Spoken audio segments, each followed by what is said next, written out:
Hi again. In William Schnell's book, 30 Years of Watchtower Slave, we're in Chapter 2, Early Machinations, and Mr. Schnell has just become, he's a young man at this point, maybe 17, 18 years old. He's become a Jehovah's Witness, and it's a much different thing to be a Jehovah's Witness in 1922 than it would later be. This section is entitled Advertise, Advertise, Advertise the King and His Kingdom. In order to build a worldwide organization, the kind of Watchtower society which Judge Rutherford envisaged, much money was needed. Most Bible students were poor, and the new doctrines of the renovated Watchtower society were anything but popular. In fact, they were abhorred by all the substantial people. Thus, many sources of possible money contributions were automatically cut off. Somewhere between 1919 and 1922, the leaders, in typical American business fashion, hit upon the idea of promulgating a vast worldwide advertising campaign to sell books and booklets published and printed by the Watchtower Society, and from their sale to raise the money required to build the anticipated huge world organization. For a kickoff, they used the Cedar Point Convention in September 1922. But here they faced a problem. If they were to advertise the Watchtower Society, such a move would get them nowhere. The Watchtower Society was in disfavor in America, and by presidential order had been dissolved, and its officials, from the president down, had been arrested and convicted. Certainly you could not advertise that unless you used it exclusively with the Germans. I say this latter advisedly because whenever the judge appeared in post-war Germany, he was billed as that American friend who had been imprisoned for his opposition to the war. And that really brought out the crowds in Berlin, Munich, Hamburg, Dresden, and Leipzig. But that you could not brag about in America. You certainly could not use that kind of information to get money. But what, then, would they advertise? Their books? No, but they were not stumped. They had learned well the advantage of coming with vain words in order to make merchandise of the Word of God, and of those who would be inveigled to carry such a message. They decided to tie their advertising campaign to the age-old Christian hope of the kingdom of God, and to give additional weight by using the parting command of Jesus to his disciples. Go ye therefore, and make disciples of all nations, baptizing them in the name of the Father, and the Son, and the Holy Spirit, teaching them to observe all things whatsoever I commanded them. And lo, I am with you always, even unto the end of the world. Matthew 28, 19 and 20. Did they not there have every necessary warrant for their book-selling campaign?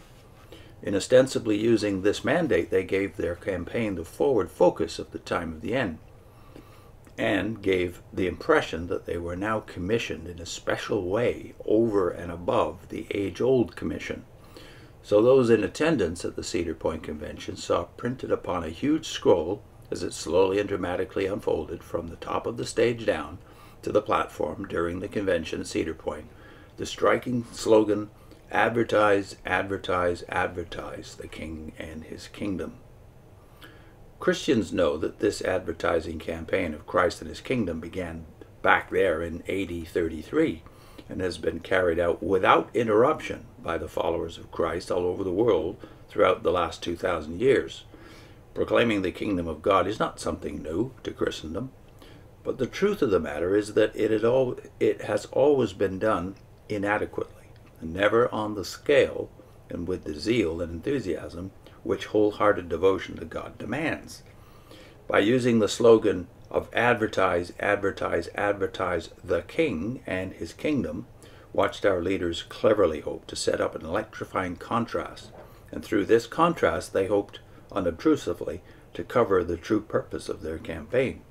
The true purpose for this campaign of 1922 was to sell Watchtower published and printed books, booklets and magazines, in order to raise money, to build the sinews for world organization, and to spread their kind of thinking.